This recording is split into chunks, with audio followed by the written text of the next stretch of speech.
अब सब थम गया है, ना कूल ऑफ हो रहा है ना बढ़ रहा है वो वेरिएबल्स वगैरह। कैसे रीड कर रहे हो? आज इंपॉर्टेंट आंकड़े आने, कल ओवरनाइट हुआ क्या, इतनी वॉलेटिलिटी क्यों बनी? कल देखिए वॉलेटिलिटी आप देखिए सेकंड हाफ में काफी रिकवर किया है मार्केट, अदरवाइज तो रेड में चला जाता हूँ। हाँ, अच्छा खासा रेट पे जा रहा था लेकिन रिकवर किया, उसका कारण था कि जो बहुत सारे स्टेटमेंट है बताऊंगा मैं आपको, लेकिन कल आईटी स्टॉक्स ने सपोर्ट किया काफी। आप जितने बड़ा वाले देखेंगे ना, आप एनवीडिया, एप्पल, मेटा, माइक्रोसॉफ्ट में सब में एक एक दो दो तीन टीसीएस के नंबर्स को लेकर उत्साह, मैं आश्चर्यचकित था कि टीसीएस नंबर देख के वो खुश कैसे हो सकते हैं, लेकिन वो हो गए तो अब हो गए। इंटरेस्टिंग था। तो कल एक्चुअली डब्ल्यूपीआई का नंबर आया यूएस में और वो उम्मीद से ज़्यादा बढ़ के आया है, thanks to energy. Crude prices इतने बढ़े हुए हैं तो एनर्जी प्राइसेस बढ़े तो डब्ल्यूपीआई मतलब उनके यहाँ पीपीआई जो कहते हैं, जिसको मतलब होल सेल, फैक्ट्री गेट, जो भी आप प्रोड्यूसर प्राइस, तो डब्ल्यूपीआई नंबर बढ़ के आया।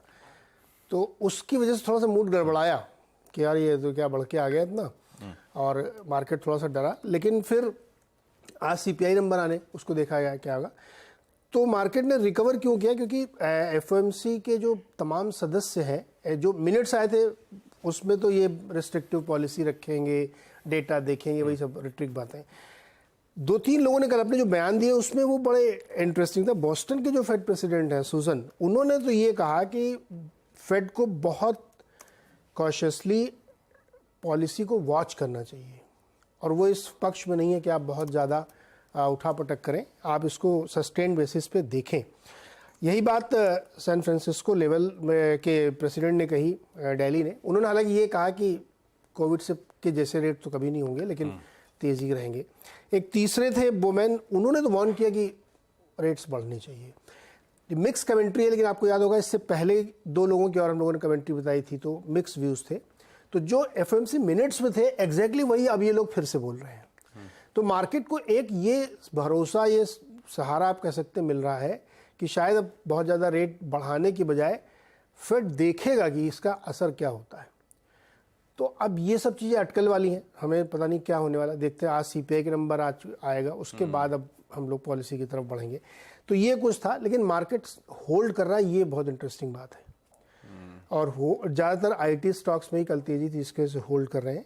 बैंकों के रिजल्ट कल आएंगे, वहाँ पे दो दिग्गजों के आएंगे। खबरें ये हैं कि मैसिव राइट ऑफ होना है, क्योंकि एक तो मार्केट भी है, दूसरा खराब लोन भी है। देखते हैं वो लोग कैसे मूड बिगाड़ते हैं या बनाते हैं, लेकिन कल दो बड़े इंपॉर्टेंट रिजल्ट हैं।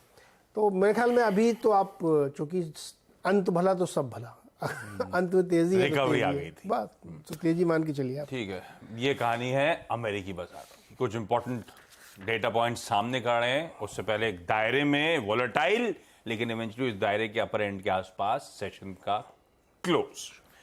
अच्छा, वीरू के पास जाऊं उससे पहले आज एक इंपॉर्टेंट नंबर पर रिएक्ट करना है। हैवी वेट है और जिस पॉकेट को बिलोंग करता है वो अपने आप में बहुत तगड़ा वेटेज बैंक्स के बाद कैरी करती है, आईटी। तो अपफ्रंट क्विकली समझ लेता हूं टीसीएस का, जिस डिटेल में 8 बजे चर्चा कर लेंगे। हर्षदा, नंबर्स लगे कैसे, बोर्ड मीट का आउटकम लगा कैसा? आशीष, नतीजे अगर आप देखें तो एक और क्वार्टर जहां पर थोड़ा सा दबाव ही देखने को मिल रहा है।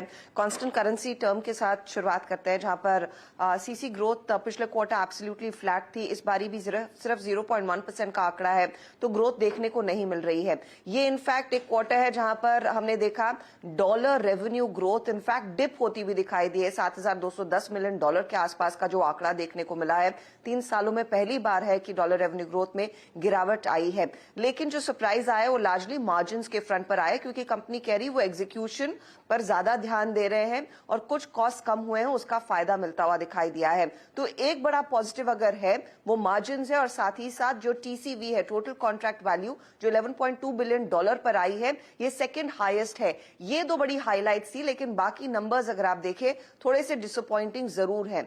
बायबैक की जो आप बात कर रहे थे, जहां मार्केट एक्सपेक्ट कर रहा था 18,000 करोड़ के ऊपर का बायबैक, वो 17,000 करोड़ पर आया है, तो ये भी उम्मीद से थोड़ा सा कम। लेकिन कुछ जानकार ये कह रहे हैं कि शायद कैश कंजर्वेशन पर कंपनी फोकस करती हुई दिखाई दे रही है। अब कमेंट्री के लिहाज से कल की प्रेस कॉन्फ्रेंस में डिमांड एनवायरनमेंट में बेहतरी के कोई संकेत नहीं है, ये एक चीज कही गई। अभी भी ये कहा जा रहा है कि H2 क्या बेहतर होगा, इस पर टिप्पणी करना बहुत जल्दी होगा, क्योंकि भले ही डील विंस आ रही हों, अब भी क्लाइंट की तरफ से उतना कॉन्फिडेंस या बजट स्केल अप होने के संकेत नहीं है।